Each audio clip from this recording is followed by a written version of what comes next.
What's up, guys? Back with another render reboot tutorial. I'm going to show you how I created this rendering using Twinmotion. Let's get right into the video. All right, so as you see here, we have our layout already prepared. We have a scene that is modeled from Revit 2024, and a lot of the assets are from Twinmotion and Sketchfab. So I break this down a little bit in my other tutorials on this cabin home design. So check it out. Don't forget to subscribe and hit that like button for me. All right. So we're going to get started. And the first thing we want to do is create our image. So I've already created my image. I've already did the composition. And if you want to follow along, you can definitely get this 3D scene at renderreboot.com and try to see everything that was done to this 3D scene to get the results that I've got. And I did apply some spotlights on the exterior and some area lights in the interior.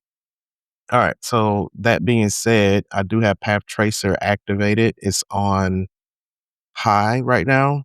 But what we're going to do is start to make some adjustments and let's see if we can make this rendering look good. All right, so we'll keep HDRI here and we'll keep it sky dome. Let's change our HDRI from noon clear. Let's see what we got and what our options are.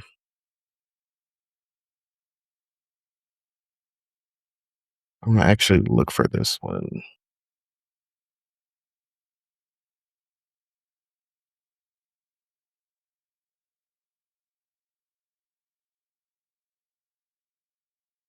Okay, I'm trying to type in and find the one that I use for this particular scene.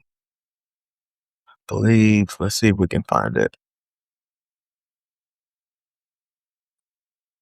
Here we are.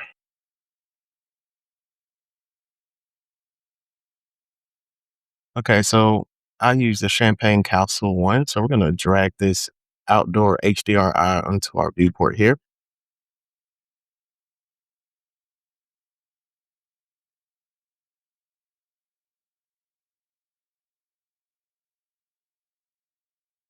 All right, so as you can see, that looks a lot better already. And we haven't even begun to make adjustments or tweaks to the rest of our settings. So guys, stick around to the end. I want you to see the results and let you know that you can get some pretty good results using Twinmotion. Okay, so now that we have that, let's adjust our intensity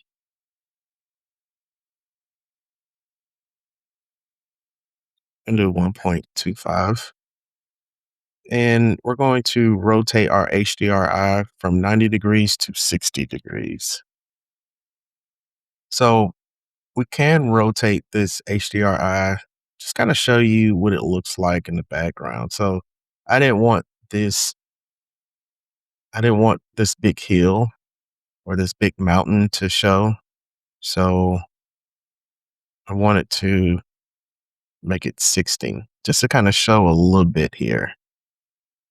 Okay, so we can go to details, nothing there.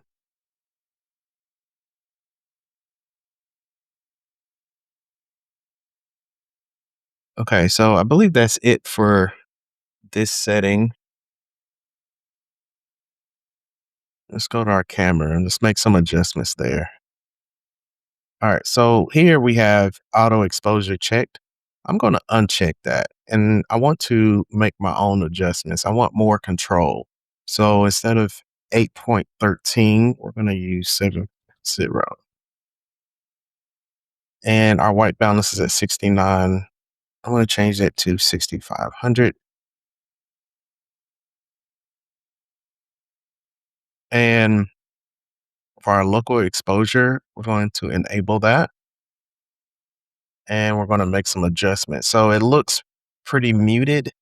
And that's because we have our highlights at 0 and our shadows at 0. But when we crank those up and make those adjustments, you'll start to see the depth in our rendering. So here, I want to make my highlights 0.90. and make adjustments to our shadows. We can crank that all the way up to 1.00. So now you see the shadows and you see the lighting of our scene come to life, and it looks a lot better. So we're going to zoom in just a little bit more. Right now that's at 18. Let's move up just an inch. Okay. All right. So here in our under our details, we have our vignetting at 50%.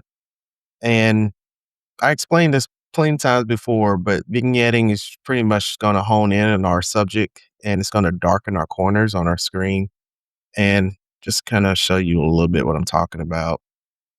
So if you were doing a night scene, I believe that this would look pretty good, but I wasn't aiming for that. So we're going to do 15%. All right. So let's check mark our parallelism. All right. So everything looks good there.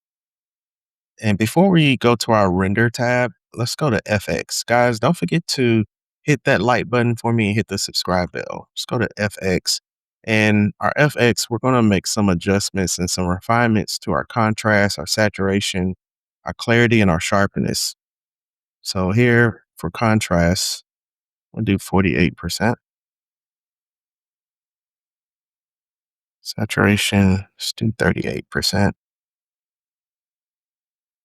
And I want to crank up my clarity to 18%. And that brings out the details, that strengthens our shadows, and it also helps out the scene when it comes to some of the details that was added, the assets, and it actually brings more clarity to the rendering.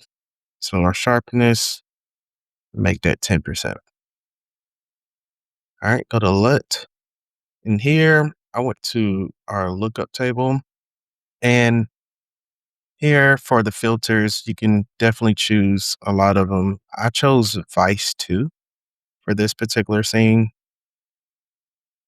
See if I can find it. All right.